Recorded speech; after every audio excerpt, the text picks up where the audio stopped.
Hi ಎಲ್ರಿಗೂ ಆಶಾರ್ವಿ vlog ಇನ್ ಕನ್ನಡ ಚಾನಲ್ಗೆ ನಿಮಗೆಲ್ಲ ಪ್ರೀತಿಯ ಸ್ವಾಗತ. ಇವತ್ತು ಗೋಳಿ ಬಜೆ ಮಾಡಿದ್ದೇವೆ. ಮಳೆ ಬರ್ತಾ ಉಂಟಲ್ಲ, ಗೋಳಿ ಬಜೆ ತಿನ್ನುವ ಅಂತ ಇತ್ತು.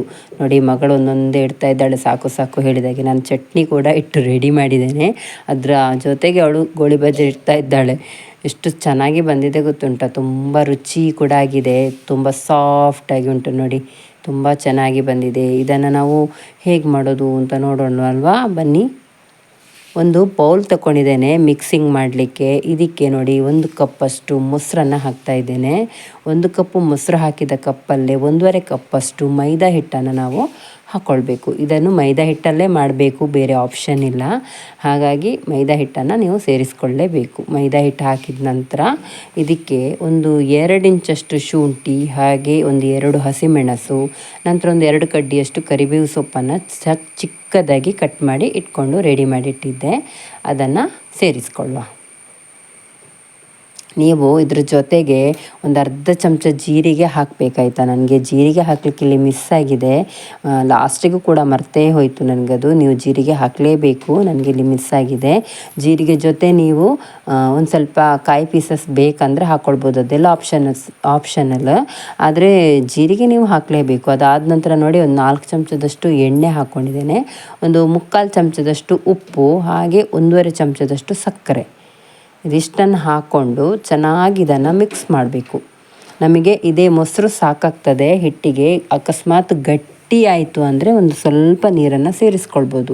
ಹಿಟ್ಟು ತುಂಬ ನೀರಾದರೆ ನಿಮಗೆ ಎಣ್ಣೆಗೆ ಬಿಡಲಿಕ್ಕೂ ಕೂಡ ಆಗೋದಿಲ್ಲ, ಮತ್ತು ತುಂಬ ಎಣ್ಣೆಯನ್ನು ಕುಡಿತದೆ, ಅಂದರೆ ಎಣ್ಣೆ ಎಳ್ಕೊಳ್ತದೆ ಹಿಟ್ಟು ನೀರಾದರೆ. ಅದಕ್ಕೋಸ್ಕರ ಹಿಟ್ಟನ್ನು ನೀವು ಚೆನ್ನಾಗಿ ನೋಡಿಕೊಂಡು ಹದ ಮಾಡ್ಕೊಳ್ಬೇಕು. ತುಂಬ ಗಟ್ಟಿಯಾದರೂ ಚೆನ್ನಾಗಾಗೋದಿಲ್ಲ, ಸಾಫ್ಟ್ ಬರೋದಿಲ್ಲ. ಹಾಗಂತ ತುಂಬ ನೀರಾದರೂ ಕೂಡ ಸರಿಯಾಗೋದಿಲ್ಲ. ಅಕಸ್ಮಾತ್ ನೀರಾಯಿತು ಅಂತ ಇದ್ದರೆ ಒಂದು ಸ್ವಲ್ಪ ಮೈದಾ ಹಿಟ್ಟನ್ನು ನೀವು ಸೇರಿಸ್ಕೊಳ್ಳಿ. ಇದೀಗ ನೋಡಿ ಇಷ್ಟು ಗಟ್ಟಿ ಇದೆ, ಇನ್ನೊಂದು ಸ್ವಲ್ಪ ನೀರು ಮಾಡ್ಕೊಳ್ಬೇಕು ಇದನ್ನು. ನೀರಾಯ್ತಂದರೆ ನೀವು ಹಿಟ್ಟು ಸೇರಿಸ್ಕೊಳ್ಳಿ, ಏನು ಹೆದರಬೇಡಿ. ಅಕಸ್ಮಾತು ಗಟ್ಟಿ ಆಯ್ತಂದರೆ ಸ್ವಲ್ಪ ನೀರು ಸೇರಿಸ್ಕೊಳ್ಳಿ. ಈಗ ನೋಡಿ, ಒಂದು ಅರ್ಧ ಚಮಚದಷ್ಟು ನಾನು ಸೋಡಾ ಹುಡಿಯನ್ನು ಹಾಕಿದ್ದೇನೆ. ಸೋಡಾ ಹುಡಿ ಕೂಡ ಹಾಕಲೇಬೇಕು, ಸೋಡಾ ಹುಡಿ ಹಾಕದಿದ್ದರೆ ನಮಗೆ ಫ್ಲಫಿಯಾಗಿ ಬರೋದಿಲ್ಲ ಗೋಳಿ ಬಜೆ. ಇದೀಗ ಎಲ್ಲ ರೆಡಿ ಆದ ನಂತರ ಇದನ್ನು ಮುಚ್ಚಿಟ್ಟು 1 ಗಂಟೆಗಳ ಕಾಲ ನಾವು ಇದನ್ನು ಹಾಗೇ ಬಿಡಬೇಕು. 1 ಗಂಟೆ ಆದ ನಂತರ ನಾವು ಇದನ್ನು ಗೋಳಿ ಬಜೆ ಮಾಡಲಿಕ್ಕಾಗೋದು. ಸ್ವಲ್ಪ ಹುಳಿ ಬರಬೇಕು ಹಿಟ್ಟು, ಅದಕ್ಕೋಸ್ಕರ ಹಿಟ್ಟು ಮಿಕ್ಸ್ ಮಾಡಿದ ನಂತರ ಹಾಗೆಯೇ ನಾವು 1 ಗಂಟೆ ಅಥವಾ ಅರ್ಧ ಗಂಟೆ ಆದರೂ ಬಿಡಲೇಬೇಕು. ನೀವು ಟೈಮ್ ಇದ್ದರೆ 1.5 ಗಂಟೆ ಕೂಡ ನೀವು ಬಿಡ್ಬೋದು. ನೋಡಿ, ಇವಾಗ ನನಗೆ 1 ಗಂಟೆ ಆಗಿದೆ. ಹಿಟ್ಟು ತೆಗೆದು ತೋರಿಸ್ತೇನೆ ನೋಡಿ, ಸ್ವಲ್ಪ ನೀರಿನ ಥರ ಅನಿಸಿತು. ಬೇಕಂದರೆ ಸ್ವಲ್ಪ ಹಿಟ್ಟು ಸೇರಿಸ್ಕೊಂಡು ನಾವು ಗಟ್ಟಿ ಮಾಡ್ಕೊಳ್ಬೋದು. ನೋಡಿ, ಇಷ್ಟು ನೀರಿದ್ದರೆ ಆಗೋದಿಲ್ಲ, ಇದಕ್ಕೊಂದು ಸ್ವಲ್ಪ ಹಿಟ್ಟು ಸೇರಿಸ್ತೇನೆ ನಾನು ಸ್ವಲ್ಪ ನೀರು ಸೇರಿಸಿದೆ, ಅದಕ್ಕೋಸ್ಕರ ನಾನು ಹೇಳೋದು ನೀವು ನೀರು ಸೇರಿಸ್ಕೊಳ್ಬೇಡಿ. 1.5 ಕಪ್ಪಿಗೆ 1 ಕಪ್ಪಷ್ಟು ಮೊಸರು ಸರಿ ಆಗ್ತದೆ. ಇವಾಗ ನೋಡಿ, ಈ ರೀತಿ ಇದನ್ನು ಬಿಡಬೇಕು. ಸ್ವಲ್ಪ ಹಿಟ್ಟು ಸೇರಿಸಿ ನಾನು ಹದ ಮಾಡಿದ್ದೆ ಹಿಟ್ಟನ್ನು, ಆನಂತರ ಈ ರೀತಿ ಬಿಡಬೇಕು.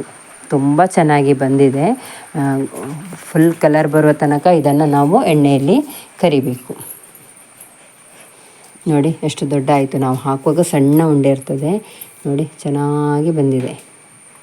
ಉಂಡೆ ಮಾಡಲಿಕ್ಕೇನಿಲ್ಲ, ಉಂಡೆ ಮಾಡಿ ಬಿಡೋದಲ್ಲ, ನಾವು ತೆಗಿವಾಗಲೇ ಒಂದು ಕೈಯಲ್ಲಿ ಸೈಡಿಂದ ಪಾತ್ರಕ್ಕೆ ಒರೆಸಿಕೊಂಡು ತೆಗೆದಾಗ ಬರ್ತದೆ. ಅದನ್ನು ಡೈರೆಕ್ಟಾಗಿ ಎಣ್ಣೆಗೆ ಬಿಟ್ಟರೆ ಆಯಿತು.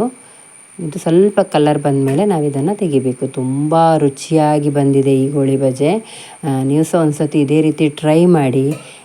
ಇದ್ರ ಜೊತೆ ನಾನು ಚಟ್ನಿ ಕೂಡ ಮಾಡಿದ್ದೇನೆ. ಚಟ್ನಿ ರೆಸಿಪಿಯನ್ನು ನಾನು ಹಾಕಲಿಲ್ಲ, ಅಷ್ಟೇ ತೆಂಗಿನಕಾಯಿ ತುರಿ ಮತ್ತು ಹುಳಿ, ಸ್ವಲ್ಪ ಉಪ್ಪು ಹಾಕಿ ನಾನು ಚಟ್ನಿ ಮಾಡಿದ್ದು. ಬೇಕಂದರೆ ಶುಂಠಿ ಕೂಡ ಸೇರಿಸ್ಕೊಳ್ಬೋದು.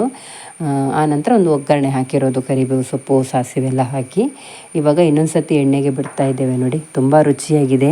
ಹೀಗೆ ನೀವು ಸಹ ಇವಾಗ ಟ್ರೈ ಮಾಡಿ. ತುಂಬ ಮಳೆ ಬರುವಾಗ ಬಿಸಿ ಬಿಸಿ ಗೋಳಿ ಬಜೆ ತಿನ್ನಲಿಕ್ಕೆ ತುಂಬ ರುಚಿಯಾಗ್ತದೆ. ನೋಡಿ ಎಷ್ಟು ಸಾಫ್ಟಾಗಿ ಬಂದಿದೆ ಅಲ್ಲ, ತುಂಬ ರುಚಿಯಾಗಿದೆ.